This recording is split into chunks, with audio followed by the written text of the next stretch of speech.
Japan at Pilipinas mawawasak ngayong buwan ng Hulyo?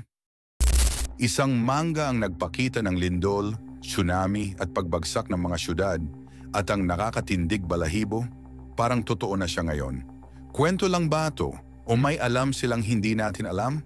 Kung hilig mo ang mga misteryo, kakaibang kwento at mga koneksyon sa nangyayari sa mundo, nasa tamang channel ka. Mag-subscribe ka na at huwag kalimutang i-click ang bell icon para lagi kang kasama sa susunod na pagganinag. Ito ang Japan Sinks 2020, manga adaptation ng nobelang isinulat ni Sakyo Komatsu noong 1973.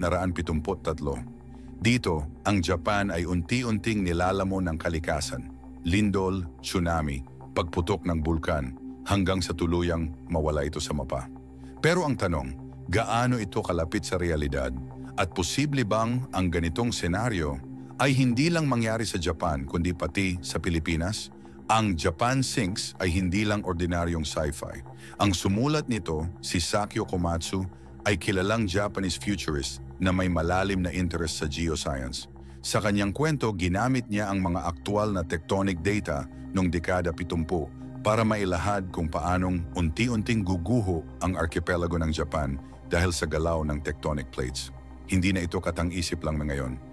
Ayon sa Japan Meteorological Agency, may probabilidad na 70% ang isang malakas na lindol ay magnitude 8 o higit pa sa Nankai Trough sa susunod na 20 taon.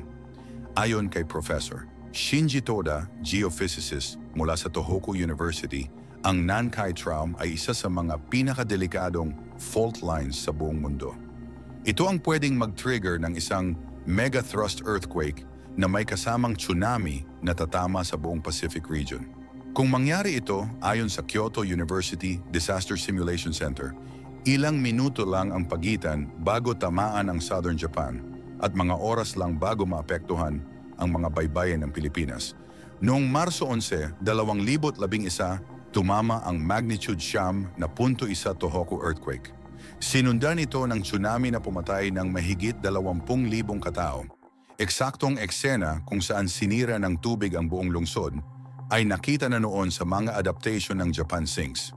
Hindi biro ang pagkakatugma ng fiction at ng reality. Dagdag pa rito, ang mga bagong aftershocks sa rehiyon nitong 2024 at ang pag-activate ng mga fault lines sa Luzon ay nagpapakita ng pattern na pamilyar. Ayon sa Five Volks, ang Pilipinas ay nasa ilalim ng Pacific Ring of Fire kasama ng Japan, Indonesia at Chile. Kung magkaroon ng mega thrust quake sa Japan, may posibilidad na matrigger din ang Philippine Fault System. Ang ilang bahagi ng Eastern Visayas, Bicol at Southern Luzon ay nasa tsunami vulnerable zones. Sa mga simulation ng United Nations Office for Disaster Risk Reduction, UNDRR, ang Pilipinas ay kabilang sa top 10 na pinakamaapektuhan sakaling magkaroon ng Pacific-wide tsunami event. Ayon kay Dr. Lucy Jones, US Geological Survey expert, ginagamit na rin na ngayon ang ilang science fiction materials tulad ng Japan Sinks sa scenario modeling para sa disaster preparedness. Fiction can be useful, ani Dr. Jones, because it forces people to imagine the unimaginable before it happens. Kaya ang tanong, ginagamit na ba talaga ang Japan Sinks hindi bilang kwento, kundi bilang blueprint ng babala? Kung fiction lang ito, bakit parang sobrang tugma sa totoong mundo? Kung imagination lang ng manunulat, bakit umaayon sa galaw ng lupa? At kung kwento lang ito, bakit ginagamit na ngayon sa simulasyon ng mga gobyerno? Minsan, ang sining ay mas nauuna sa katotohanan. Ang Japan Sinks ay kwento ng sakuna. Pero baka kwento rin ito ng paalala. Hindi tayo nandito para manakot, kundi para maging alerto. Manga man ito o dokumentaryo, ang mahalaga ay hindi tayo mabigla. Kaya tanungin natin ang sarili natin, handa ba tayo kung bigla itong hindi na kwento, kundi kasaysayan? Kung naniniwala kang may katotohanan sa mga ganitong kwento, i-share mo ang video na ito.